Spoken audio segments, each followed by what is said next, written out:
I'm Anita Campbell, and I'm an internet publisher. So I publish information on the internet, on the web, through a variety of different websites. I'm probably best known for my flagship website, which is Small Business Trends at smallbiztrends.com. And that's a site I've been publishing for 7 years now, or almost 7 years. But we have a variety of other sites as well, and we do an internet podcast show too every week where we interview small business owners or stakeholders in the small business market. I am very passionate about small business. That's what I'm about. I chose that 7 years ago when I decided to focus on publishing on the internet, and that's what we spend our time on. We don't get into anything else unless it's got a connection with small business or entrepreneurship. And I really consider entrepreneurship and small business to be pretty much interchangeable.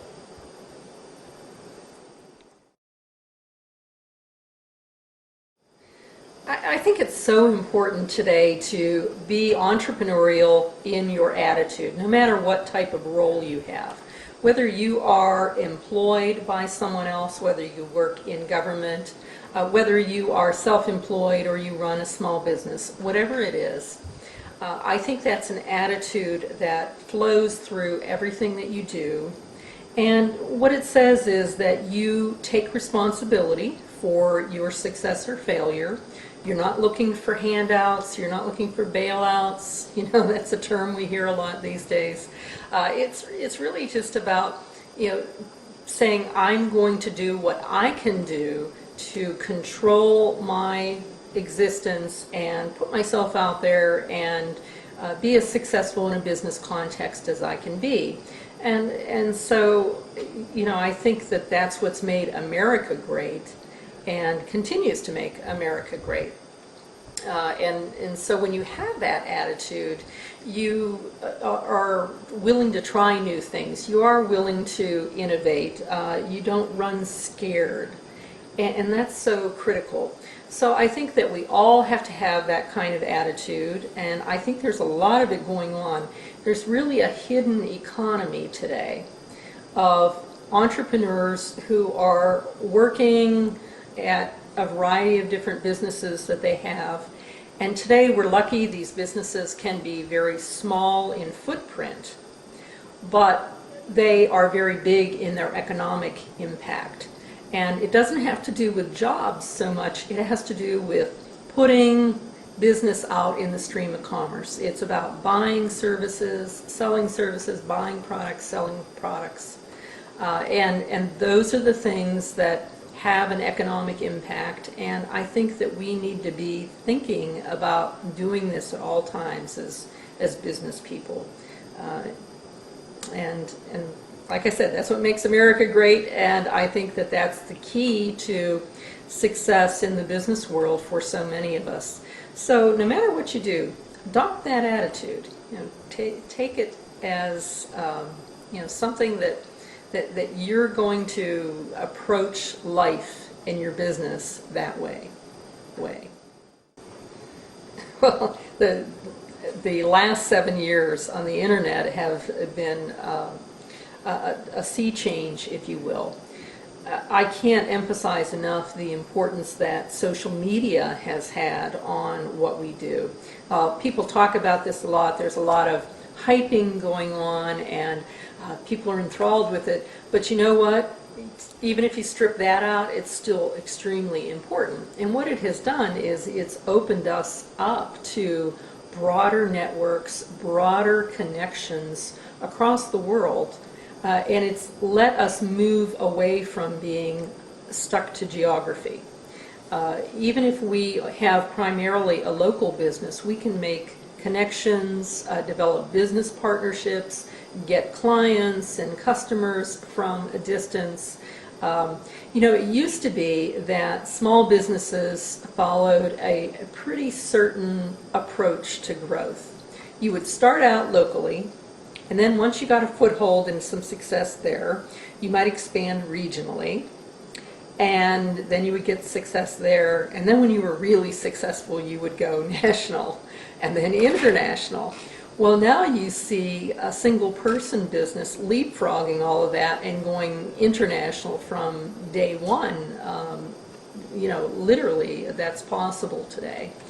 And you have various stages of leapfrogging going on. And you can do that today because of telecommunications being inexpensive, shipping and mailing being inexpensive. The world just gets smaller as the internet and the web and all of these communication vehicles make it smaller and allow us to connect in different ways. And I think social media has really loosened us up. It's made us freer about reaching out and connecting with people, even if we haven't met them. And I know more people that I've never met than I know people I think I have met in my business. Certainly have connections, and I feel close to them because I'm communicating with them, I'm hearing what they say, I'm learning from them, and sharing information back and forth. And I think we can all do that. I mean, I don't care really what kind of business you're in. You can do that today, and you may not even understand the significance of the connections you're making at first, but over time you're going to have the potential to perhaps grow that relationship or find a way that connection can be directly beneficial. Maybe it's beneficial now because you're learning from that person and you're gaining a broader understanding of the world. But at some point in the future, it's possible that connection could be directly beneficial to your business. It could lead to opportunities. You could end up working for someone, or they become a client of yours, or vice versa. So that's probably the biggest change, is social media and communications.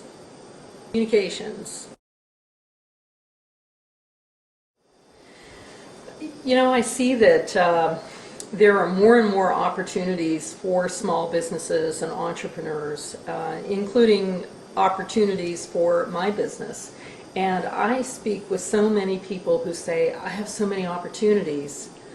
It's just a question of picking which ones to go after. And especially when you're hearing this constant refrain of negative economic news, you turn on the television and everybody's talking about recession. And it's, after a while it can really drag you down, and it starts to make you assume that everything's going to be bad, or that you're just not going to have good sales. No matter what. And the reality is, there are businesses out there that have done really well even during this recession. Now, there are those who have not done very well either.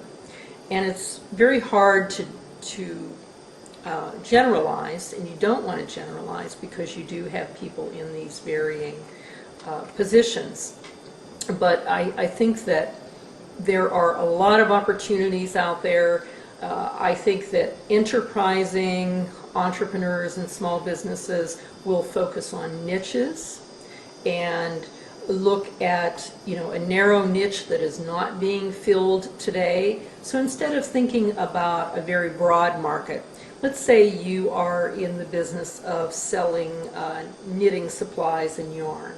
So rather than trying to sell everything that Walmart sells in a very broad sense, picking a niche where you can focus in on perhaps luxury yarns or unique yarns or organic yarn, and also creating a community around your business so that it's an experience for others, your customers, to come and buy from you, so that it's not just a matter of them buying on price. They're going to come to you because they enjoy this community and you're sharing your knowledge, so they're going to learn from you. So they get this benefit over and above the goods themselves. And that's how small businesses and entrepreneurs today are competing, and some of them are competing very, very well because of doing that. So I see a lot of opportunities, but I also think it takes, creativity to, and it takes observation, it takes resourcefulness to spot these niches and decide that you're going to go after them and figure out what it is that your customers really value from you. And it may not be the thing that you sell. They may value that sense of community, or the informational and educational resources they get from you, or the fact that you have exactly the sort of thing that they like that they can't really get at a Walmart because you focus on the niche.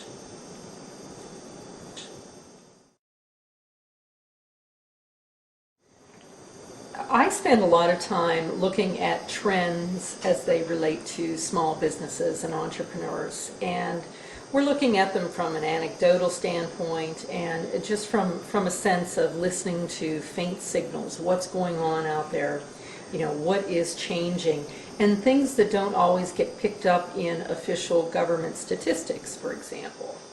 And so as a result, I tend to spend the majority of my time dealing with networks of entrepreneurs and small business owners, managers, leaders of one kind or another.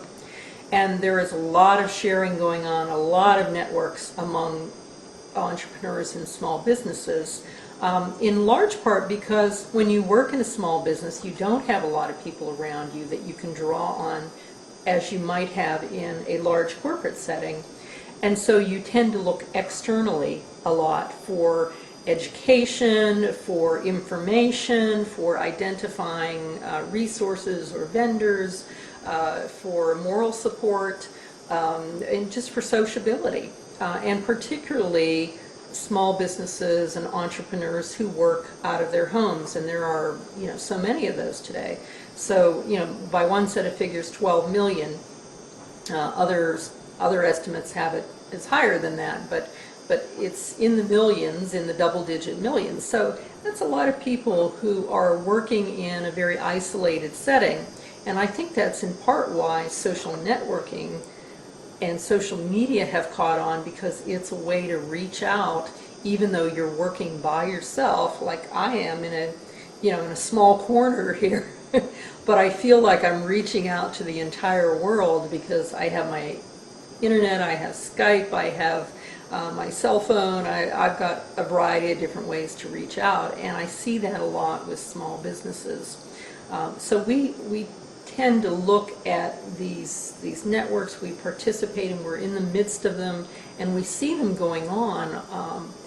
And some of them are geographic, and others not necessarily, but even the geographic networks, we all tend to reach out to others. So for instance, there's a fairly well-known, well, I would say well-known is not the right word, but a fairly well-developed network of entrepreneurs and small business owners in Northeast Ohio. And we communicate with one another, and we support one another, and we show up at events and we see the same people. And those of us who are big into social media or the internet publishing of one sort, we see each other online, we're in the same circles there, and we support and help one another because we feel like it's kind of us against the big institution, so we've got to support one another. We can't necessarily expect big companies are not necessarily going to be in a position to help and support us, so why shouldn't we help one another? A lot of that goes on, but also if you go outside of those geographic networks, you find that we know people across the country, across the world, we're communicating with them, we're introducing one another. So let me give you a concrete example. I attended a conference in Columbus this past weekend, and as it turns out, there were several people from Northeast Ohio who were there. It was a pet bloggers conference. And even though I'm not a pet blogger, I was asked to moderate a panel on monetizing blogs and websites. And it was so interesting to see how many people from Northeast Ohio were there, along with people from across the world, and what the connections were, how we knew one another. And, we might know each other from Northeast Ohio, but we also know this person from Silicon Valley, or this person from Colorado, or this person from Florida, and we're connecting back and forth. And those kinds of networks are so important, and it's like this whole other world goes on that I'm not sure, is ever really captured in official statistics or even economic development, reports and monitoring. It's all beneath the radar, but these are very strong networks of connections that go on, and we help one another. So it was interesting that someone said to me, there's a pretty well-developed group of well-known bloggers and social media people from Cleveland, isn't there? And I said, yes, there are. They said, wonder why that is. Well, and I think part of it is that we connect and we support and help one another. And I think that has a lot to do with it. So I think those networks among entrepreneurs and how we share ideas and how we support and help one another, I think that's so critical. And I would say the second network is probably more of a brain power network, in that there is a lot of innovating that goes on among small businesses and entrepreneurs.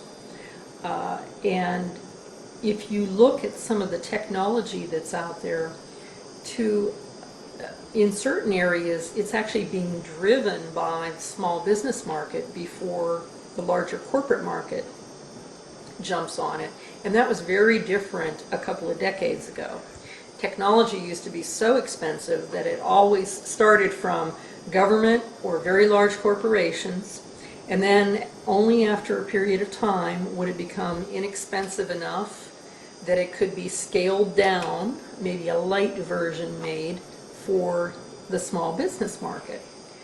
And it was very complex, it was very expensive, very difficult to implement, and I think unfortunately small businesses got the unfair reputation of being technology averse. But I think that's changed dramatically now, and I see small businesses and entrepreneurs at the forefront of leading a lot of this technology. Small businesses were on Twitter and Facebook and blogs and taking advantage of them well before the Fortune 500 were to a large degree, and I think you see that taking place with a lot of the software as a service applications that are out there. A lot of them are geared toward the small business market, and small businesses are out there. You take something like Skype. It started out as a consumer thing, and then small businesses started using it. And I think that there's been perhaps more use of that by small businesses and certainly consumers, than by large corporations. So you see a lot of this innovation taking place at an entrepreneurial level. It often doesn't get much credit. It's like Rodney Dangerfield. It gets no respect because, small businesses and entrepreneurs tend not to use big words like innovation. That sounds like too big a word. And actually there was a study done on this. The Intuit Future Small Business Report series looked at this and found that there was a lot of innovation going on, but it tended to be described as if it was like no big deal. Like tweaking, we tweaked this, or we had a problem so we did this to solve it. And it was actually a very innovative type of solution going on. But the business people implementing these just thought it was like part of what they did every day. It was matter of fact, nothing big about it. But a lot of this innovation is going on all the time in small businesses. Very, very exciting. But it's just not, I don't think it's spoken about in, big awe-filled terms like innovation. But it is. Maybe tweaking, but it's really innovation.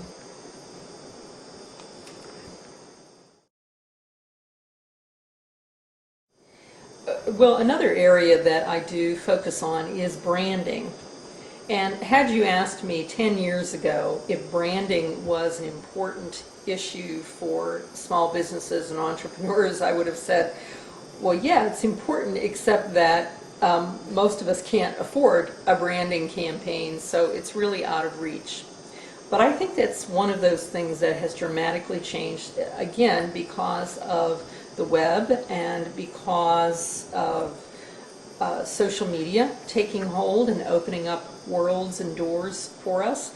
And I think also because the cost of technology has just come down. And there's a whole do-it-yourself marketing movement, actually a bigger do-it-yourself tools type of movement going on. It's huge in the world of small business. I mean, I can't emphasize enough how important that do-it-yourself tools approach is. And if somebody were going to invest in something that could impact small businesses, greatly, it would be in providing more and better tools, those do-it-yourself tools. So I'm thinking everything from you go on the internet and you can order a logo to be created inexpensively, or you can even, in some cases, use a tool that is there, an interactive tool on a website, and create a logo for $99 or a couple of $100. Well, 10, 20 years ago, logo creation's very, very expensive. Well, now you can create multiple logos for different products, for different websites. It's not nearly the barrier that it once was. It's very easy to create do-it-yourself websites, blogs, any manner of tools, landing pages. You can create banner ads very inexpensively. Beyond that, you can get brand visibility in social media like nobody's business. I mean, if you just choose your screen names appropriately for a Twitter.com account or a Facebook account, and you upload your logo, every time someone interacts, they are getting reinforcement of your brand. So what I like to say is today, it's like with social media and the internet, you're in a 24/7 branding campaign as a small business, and it's costing a fraction of what it might have cost 10, 20, 30 years ago. So suddenly, small businesses can create brand, and they can reinforce brand, and they can grow brand without going bankrupt in the process. And so I'm very excited by that, and I spend a lot of time on that. And there's a lot of interest in that topic too. Just judging from what people who come to my websites to read about, or they share their own blog posts, they're spending a lot of time, whether they call it branding or not. It really is about creating that presence, that strong presence that they can use for marketing online, and I think it's huge in the world of small businesses. Huge. Huge. Well, the research areas that I focus on in the broad brush, it's small business and entrepreneurship in general. But to drill down into that area, I focus a lot on understanding and trying to point out the impact on the economy of small businesses and entrepreneurs. I feel it's very short-sighted of government and a lot of times policymakers to focus solely on jobs. I don't think that really captures things. And then we have a tendency to talk about, well, we're creating jobs. But really only business can create jobs, and only if there's the business there that warrants a job, that you need someone to carry out the business. So rather than focusing on jobs, which I think is the wrong thing, I focus on, are people buying and selling? And by people I mean entrepreneurs and small businesses. Are we buying? Are we selling? And to give you an example, what goes on a lot today is that businesses can remain very small as a sole proprietor or maybe a couple of people. And they do have people working for them, but rather than being employees, they're independent contractors, 1099 contractors. Or they might have their own freelance business or small business of their own, and you're hiring people to do this job or that job as another business rather than hiring them as an employee. And I think there's a lot more of that goes on today than anybody is capturing. And if there were ever an area to spend time to try to put numbers on, that would be an area to focus on. And instead of focusing on jobs, which, really, I think that's very outmoded today. I don't think small businesses are running out and hiring a lot of people. They're figuring out how to get things done by entering into contracts with other small businesses. And we all deal with one another. And the funny thing is, I might hire one company, small business, to do some work for me, and they'll turn around and hire me to do what I do best for them. And we're hiring one another. And I don't just mean me, I mean we entrepreneurs and small businesses. We're doing contracts with one another. It has nothing to do with jobs at all. We don't even think about jobs. We're not looking for jobs. We're looking for business with one another. None of that is captured accurately, in my opinion. It's not captured very well. We don't do a very good job even of capturing the number of small businesses out there. There are varying numbers depending on whether you use, the household survey or whatever to see what kind of jobs are being created, what kind of businesses are being created. So, that is an area that I really try to focus on and bring to the forefront by talking about the ways that we operate. And in this instance, I think big business they've figured it out. Big companies that sell to the small business market, they understand this. They understand this isn't about small businesses hiring employees, and they're not focused on, I only want to sell to a small business that has X number of employees. They're focused on the need that the small business has, and they realize that there's this whole hidden economy going on out there, and they're just focused on selling stuff, And I think that our policy makers would be wise to take more of a page out of the businesses book, the big businesses who are selling to this small business market, and understand how they identify the small business market, how they break them down demographically, psychographically, and how they value the small businesses based on what they buy. And I'll give you a perfect example. If you are someone who starts a business, let's say you start a consulting business, and you might be working out of your home. You haven't bothered even to incorporate, you haven't created an LLC, you're a sole proprietor. But, you could be doing really well, and then you may be subcontracting work to other consultants, a variety of them, actually quite a lot of them. And you need products and services for your business. So you're going out and you're buying all sorts of things. You're hiring a web designer to create a website for you and to create a corporate identity package and getting a logo done, and you're buying software, you're buying QuickBooks and internet software, and you've got email software and all these things that you're creating, and then you're investing in in other things. You're investing in computer hardware, and you're going out to trade shows, and maybe even doing some exhibiting, and on and on and on. My point is that you can be this single person business working out of your home who's not even incorporated and putting hundreds of thousands of dollars into the economy, well worth a number of jobs, but none of this really gets captured very well. And that's where I think the big companies that sell into the small business market, see, they figured this out. They know that he's, could be a sole proprietor, but they're going to spend money on this. and it has nothing to do with the number of jobs.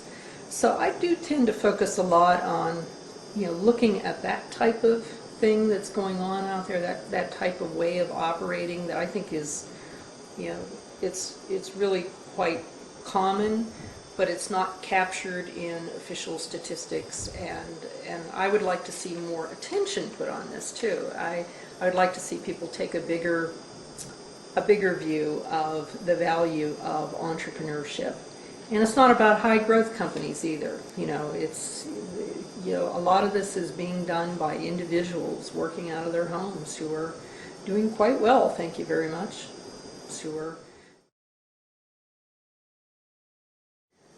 Well, I definitely participate in collaborative leadership. There's a lot of ad hoc teams that get created among entrepreneurs and small businesses, and you could be involved in dozens at any given time. And a lot of this collaboration is happening via email and phone, and maybe through some document collaboration over the internet. But a lot of it is going on, and I find that small businesses, entrepreneurs who partner, tend to get farther.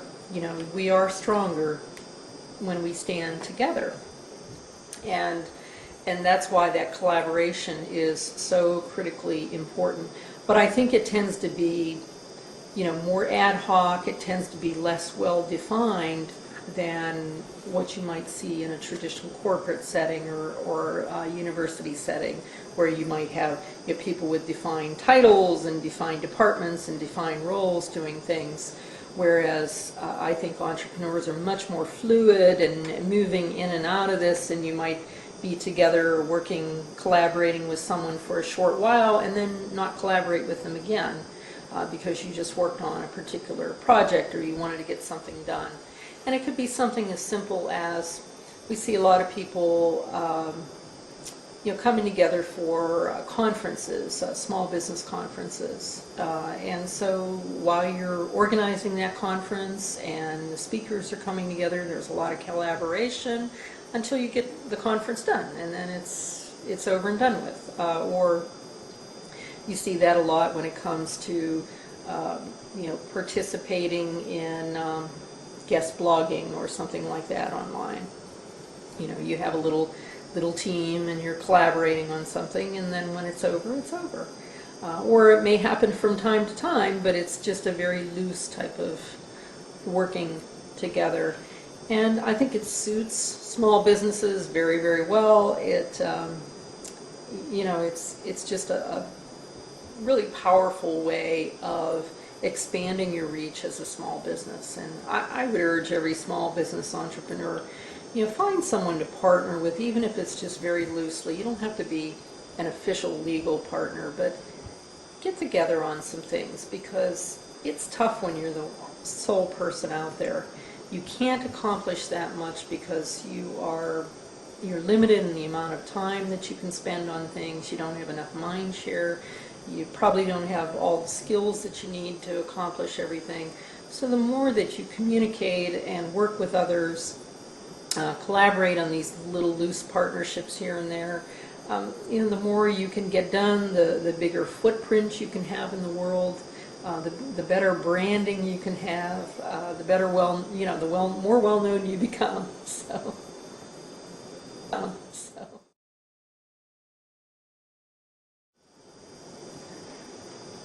For the type of information that I share, I would freely share of my knowledge with others.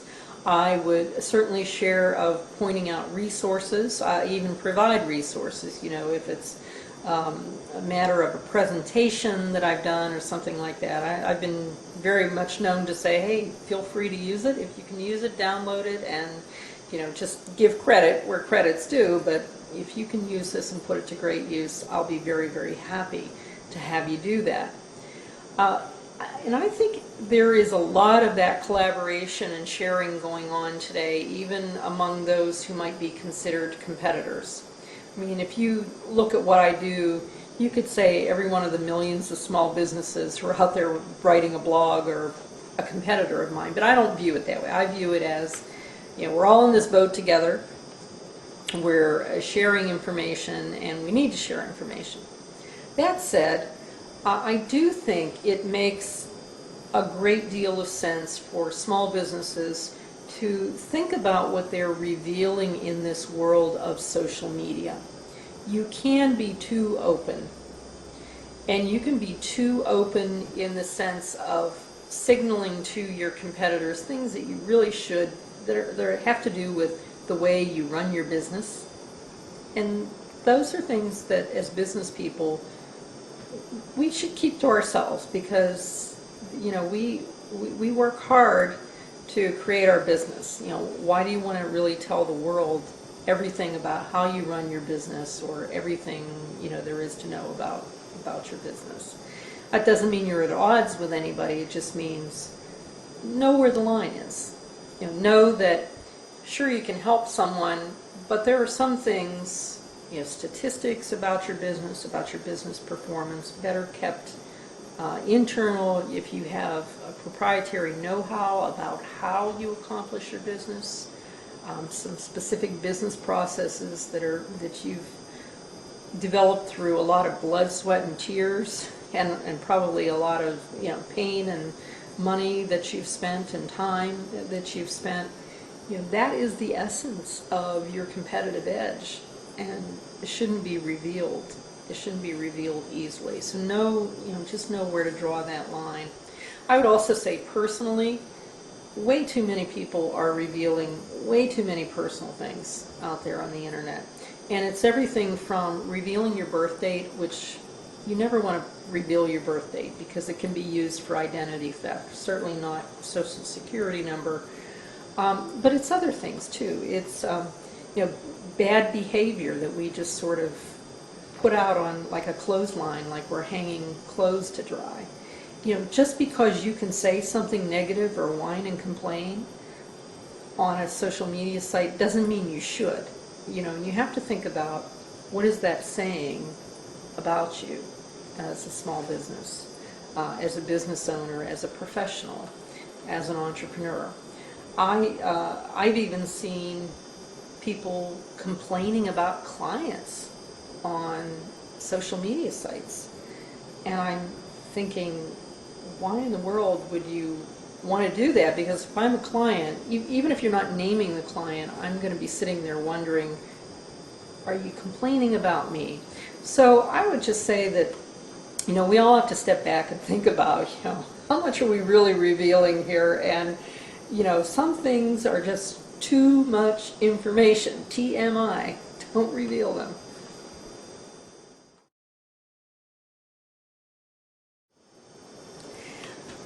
Well, there are people that I've been connected to that I've really enjoyed being connected to, and social media has, in large part, been responsible for opening that up. And that has included, people at big companies who provide products and services, so that what it does is it gives you a chance to give them a little feedback, so that hopefully they can improve their product to serve you better. And I think that's great. I also think that, even like some government officials, lawmakers being online and involved in social media has helped a lot, because, now they can hear firsthand. I would like to see more. I would like to see policymakers who deal with small businesses, instead of talking at small businesses, instead of using phrases that are global and all-encompassing to say, all small businesses do this or in that boat, to actually talk with small business and make a better attempt to understand that there are differences. We are not some homogeneous whole in the world of small businesses. We're not all the same. We don't have all the same backgrounds. We don't think the same about every issue. We have different circumstances. And so I'd like to connect more with policymakers in an attempt to have them understand that. It becomes kind of annoying as a small business owner, and it's like, you see conferences, or I've seen video interviews on TV, and they're talking about small business, and it's all like bureaucrats talking, and there's not a small business person to be seen anywhere within, 10,000 yards of this, and nobody is actually talking with the people who matter most. So I would like to connect more with that. I would like to see more connections that way, back and forth. Don't talk at, but talk with, and really understand differences, and make these various distinctions among small businesses. And not just assume everybody's in the same boat. A perfect example is the financing. Supposedly we have a credit crisis and it's just terrible for small businesses. Well, what I would say is the evidence is there's a percentage of small businesses who need financing, but it's not by any means all of small businesses. So to lump us all in and to assume that all we need is another federal loan program or something like that and everything will be fine and dandy, it's not even on the radar screen of 80% of small businesses. The rest of us are worried about getting customers. We're not worried about getting loans and going into debt. There are that percentage who need that money. They need it to stay in business. And, and definitely things should be done for them, but let's not assume everybody's in the same boat. And I feel that that's just a lack of understanding and a lack of communication back and forth with policymakers. When I hear things that suggest they don't really realize that this isn't affecting the whole population, it's affecting a certain portion. Yes, deal with it, but don't assume that that's going to satisfy everyone, or that addresses what everyone else needs to have addressed. And so I'd just like to see a lot more of that connection going on back and forth with the people who are, making decisions, have the ability to put in place programs, and, a little less emphasis on loans and the high growth businesses that everybody wants to focus on, and more emphasis on the everyday small business. The one that's out there that's really getting stuff done, is really buying and selling in the stream of commerce, and and is making things happen. And for that group, there's a dearth of support and assistance. Just too much focus on small niches and not enough on what the core group really needs. So I'd love to see more of that connecting going on and really listening back and forth.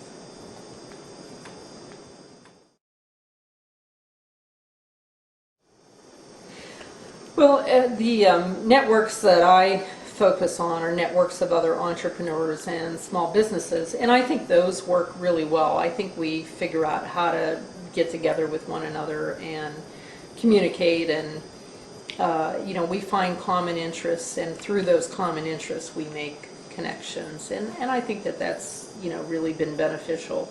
I'd like to see more of the the networks going on with policymakers,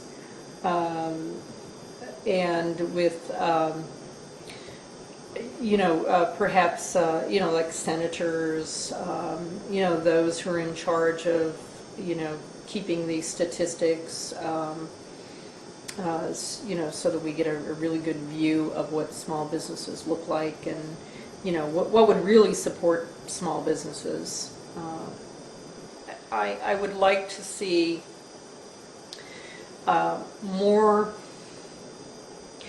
One thing that I don't see a lot of good tools out there and support for are people who are working remotely. There's a lot of talk about remote workers, and among the small business and entrepreneurial population, there's a lot of that going on. And while we have more tools than ever, we still don't have really good tools when it comes to some things. Video conferencing and so on, I think, is still not as advanced as it needs to be. I think that the email, we tend to do a lot of our business in email, and it's a terrible, inefficient way to do business, and nobody's really ever come up with a good substitute for I've run my entire business out of email, and it drives me nuts. It's just driving me wild. It's a terrible way to run your business, through email. There are no real systems in place that are kind of plug and play for small businesses to drop into their systems to be able to do things. I think networks of local resources, sometimes finding local resources is harder than finding national level resources, because at a national level they tend to show up in the search engines better. It's hard to find resources at a local level that show up, and because they tend to be resources that one group or another group does, there isn't a lot of play back and forth. So I'll give you an example. I know that there are, let's say like local grant programs to help small businesses, like the Civic Innovation Lab is one example here in the Cleveland area. But I run across so many people who really don't know about these programs. It's hard to find information. I know they're out there on the, I know they're attempting it. I'm not saying they're not trying to be known or anything. It's just, if you're sitting in your office and you're an entrepreneur and you work every day in this office in your home, or in a small office somewhere near in your local community, you may not have any way of knowing that there is such a thing out there, or that there may be other things like that out there, and or foundations that are willing to support a particular endeavor. And so I think it's hard a lot of times to find out about the local resources, and I wish those were better. There were better ways to find that out, central places to do this.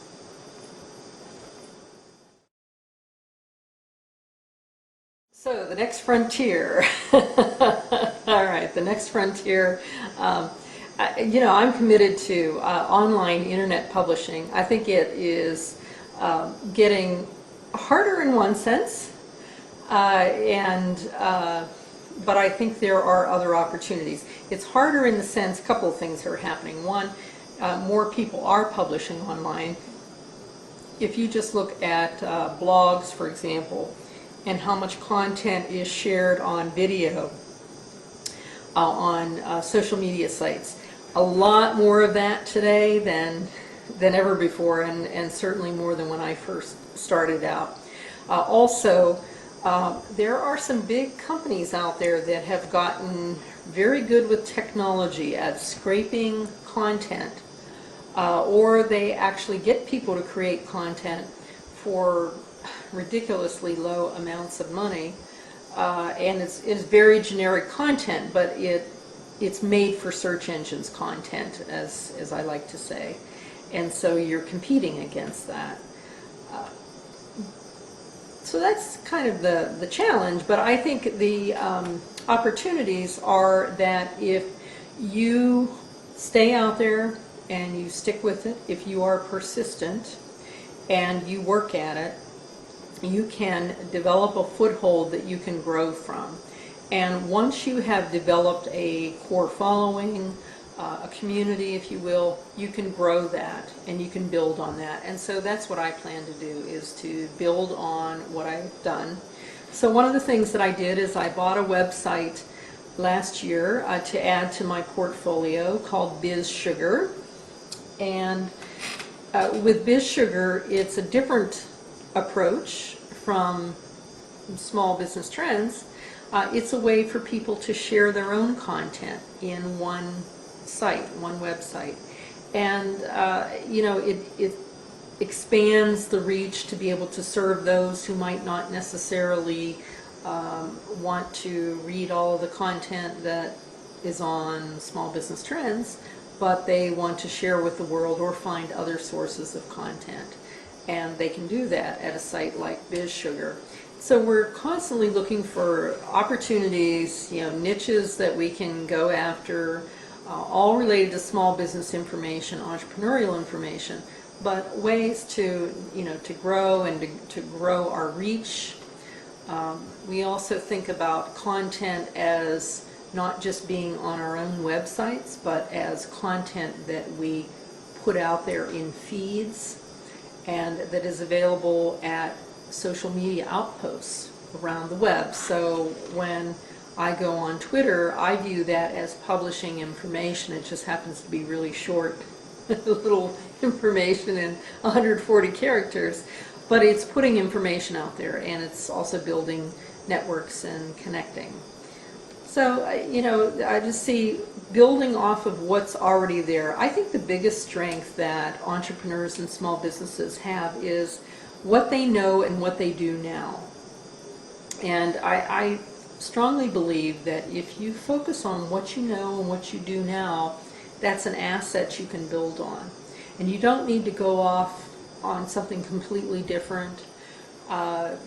Even if you're not where you want to be today with that, you can build on that. You have something to build off of. You're farther ahead than a startup that's just starting today, because you already have something in place. And so, I view the world as being a place full of opportunities. The only limitations often are my own thinking. So, I try to stay very positive, very glass half full, because I find that I'm able to be more receptive to the opportunities, spot them, and go after them.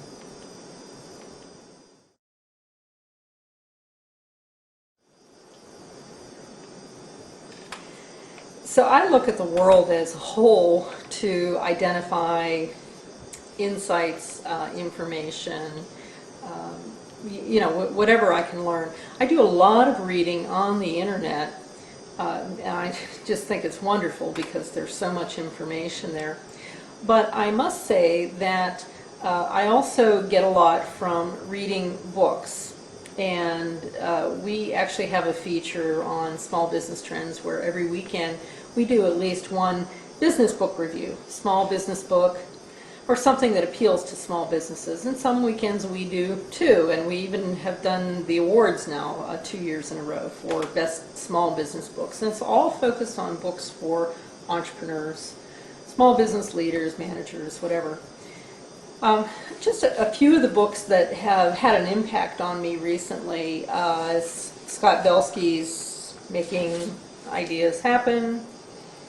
I think, this is about, how do you innovate? I mean, how do you take that idea and turn it into something that is, that actually happens, so that it doesn't stay locked up here, but it actually turns into something you can realize. And in the business world, that means something that you can sell and make money off of. And so that one's a key one. I've also been really big in building on what small businesses do. So my friend John Jantz just came out with the referral engine. And this is about how do you get referrals from other businesses, and it's so important in the world of small businesses because you look at survey after survey, you find that most small businesses get the majority of their business from referrals from existing customers, past customers, friends, and colleagues. And in the world of small business, that's huge, and I think that's a very big point of difference with larger businesses, that you have so much of such a great proportion of your business that is focused on getting business from people and from connections, from relationships. So a lot to be learned in that type of book. I've also been really big on small businesses learning to do better and learning to run our businesses better. And this is an area where I think there is a lot that could be done, a lot more resources that could be provided, more systems and tools that could be provided. When you look at what's available out there to help small businesses, well, first of all, we're very fortunate that we have more than we've ever had before. But if you look at it, probably 80% of it is focused on starting a business. And there's an overweighted amount of information that's all on the process of starting a business and getting it off the ground. I think that's great, but I think where the real impact can come is from taking the existing small businesses that are out there that maybe are just getting by, they're doing okay, but maybe the quality of life is horrible for the business owner because they're working way too many hours and things are harder to accomplish than they need to be. And I would like to see a lot more effort put on tools and resources to help the existing business that maybe has been out there for 5 years, 10 years, and maybe has $1 million or $5 million in revenue, but needs to know how to get to that next level, and needs to be more than the business owner worrying about whether they're going to be able to make payroll this month, because all of the customers have paid on time, and worrying what's going to happen if some big customer doesn't pay on time. And that's a very real reality for so many small businesses, and very few resources are really placed on that type of help in that type of situation. So there have been some great books here in the past year or two written to help the business owner who is much more of an existing business owner get to that next level, have a quality of life where they can enjoy life a little bit, and all of the hard work that they put in comes to fruition before it's time to retire. But also so that they can do better for their employees. And before I tell you about two of the books that I want to point out, I will say that the Guardian Life Insurance has done an interesting index called the What Matters Most Index about small businesses. And what they attempt to measure is, emotionally what matters to small business owners. And it turns out that what matters to a business owner in an existing business is pretty different from what an entrepreneur is motivated by. So the entrepreneur tends to be motivated by, it's all about me, it's about, I want freedom, I want to build this business, I have a vision. And those things don't go away, but they tend to take more of a back seat as the business grows. What becomes important for the business owner is satisfying my customers, that my customers appreciate me, that we do a good job for our customers, that we do something for our employees, that we're positively impacting employees and others, not just employees but business partners and the community. And so it becomes much more about caring about others. And so I think that that's another element of, there's a psychic satisfaction, there's an emotional satisfaction that comes from being a business owner and knowing that you have the potential to positively impact other people, employees and others and their families in a very positive way. And that's a sense of responsibility that comes with that. But what tends to happen is that sense of responsibility begins to weigh, and if you're too busy working in your business and can't step back to work on your business, you get into a vicious cycle. You're spending long hours just trying to keep things afloat. You really can't step back and do what it takes to grow the business and do even more for your community, for customers, for employees. And so there are a couple of books that I found particularly helpful among this crop of books geared toward the existing business owner, and one of them is Built to Sell. So Built to Sell by John Warrillow. And this is a kind of parable, if you will. It's a book that is about a business owner who wants to sell his business, but he can't really sell it because it's really just him. He has employees, but it's not the kind of ongoing enterprise. And so it follows his journey as he turns it into the type of enterprise that has value over and above his daily toil, and that a buyer would appreciate. And another one is called The Highest Calling. And this one had a really important impact on me. And this is by Larry Janeski, the CEO of Basement Systems, which is a $60 million company that he built from scratch. And The Highest Calling is, again, it's a parable, it's a novel, but it has business lessons, and it really should be viewed as a business book about an existing contractor, home contractor, and his growth to develop his business to the point where it is much bigger, more stable business, and he doesn't have to have the worry every day of whether the business is going to stay afloat, or that he can't rely on his people, or whatever it is. The reason I spent this time talking about these books is that right now these are some of the few resources out there for the existing business owner who is trying to get ahead. You have a few organizations like maybe the Young Entrepreneur, Young Presidents Organization, and so on, but there are not a lot of organizations that really give you that kind of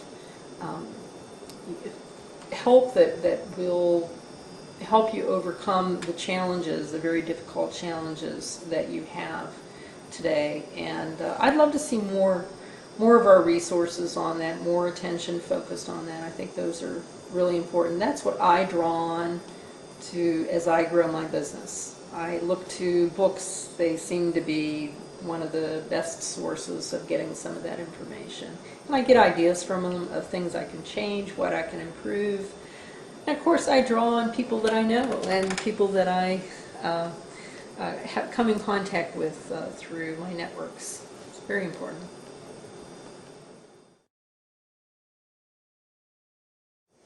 We respond to the key issues that are out there by increasing our coverage of those issues on our websites.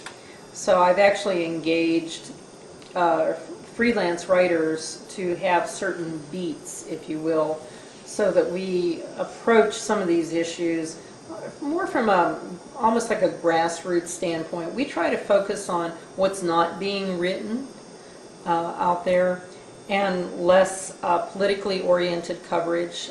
Take, for example, the whole healthcare situation. A lot of small businesses think the healthcare system is broken.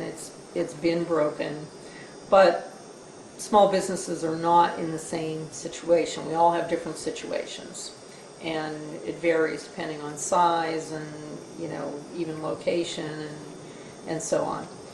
So there's not one solution that is right for everyone.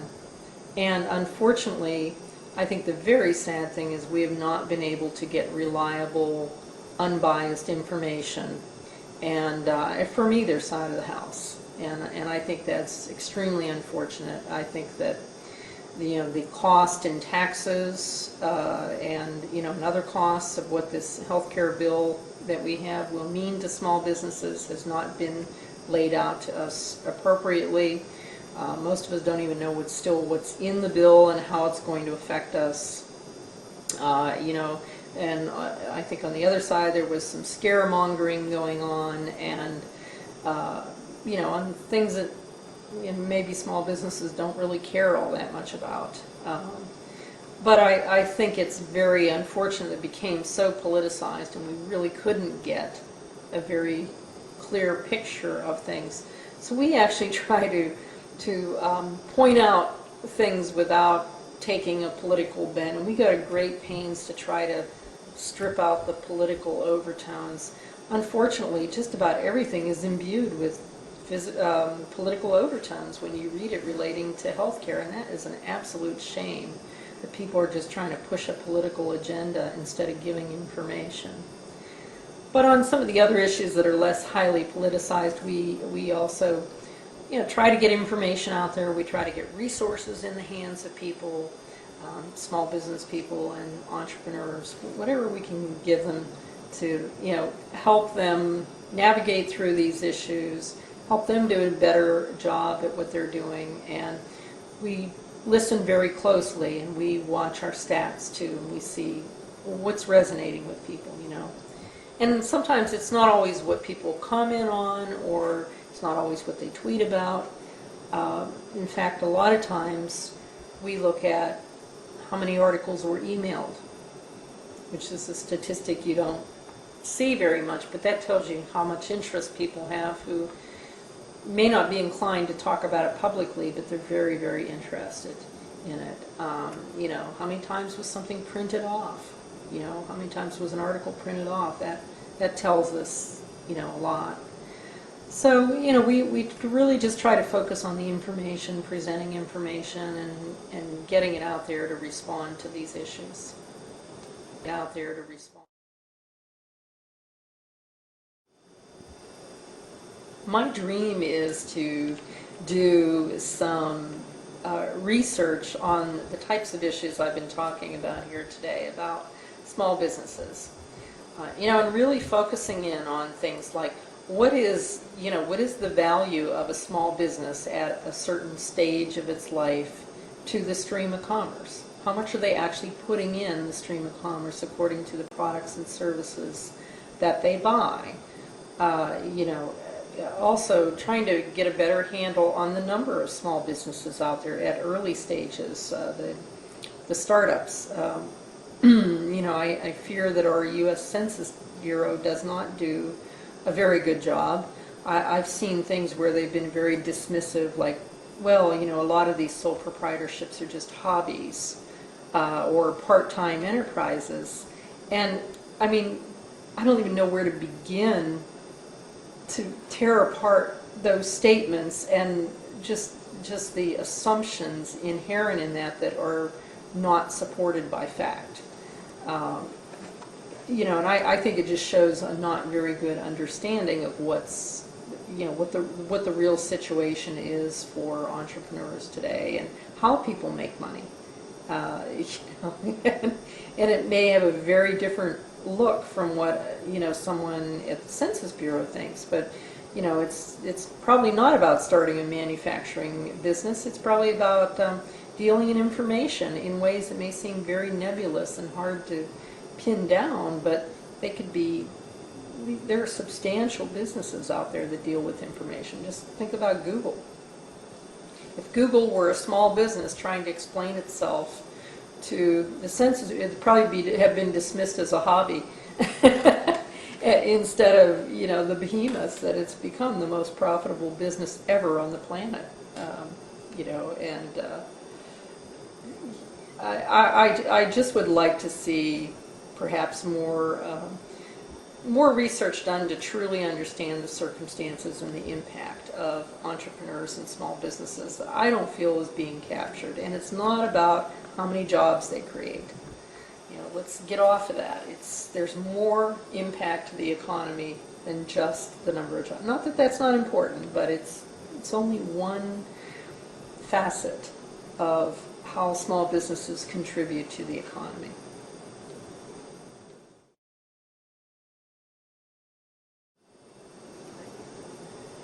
Well, I think that 50 years from now, small businesses will still have a key role to play in communities. They will always have that. Entrepreneurs, they'll look very different from what they look like today. I can't predict exactly how they're going to look. But if you look at what's happened, not everything turns into a large corporation. And in fact, large corporations go through these processes where they shed, kind of like a snake shedding its skin, and and maybe they divide up and become smaller entities in some cases. But even within large corporations, they do a lot of hiring of entrepreneurial people, and roles begin to get very narrow, and you need specialists in certain areas. And I think there will be these needs for this. What I really would like to see is, a community like the Cleveland area develop expertise in certain areas, and actually recognize that expertise, and not badmouth about itself. I mean, one of the really disappointing things is when leaders in our community talk in negative ways about how awful things are here, and I sometimes sit back and I think, are we in the same community? I mean, is it really that bad? Every place has problems. Every place has things that aren't great about it, and I've traveled enough to see them. This area has a lot of things to recommend it, and we should see the good in the area, and really appreciate what we have to offer in terms of technology that's here, in terms of the vibrant entrepreneurial spirit that is in this area. Just the whole expertise that we have, the knowledge that we all have. It's phenomenal, and we'll still be contributing as entrepreneurs and small businesses in this, and it's going to be exciting 50 years from now, 100 years, 200 years from now.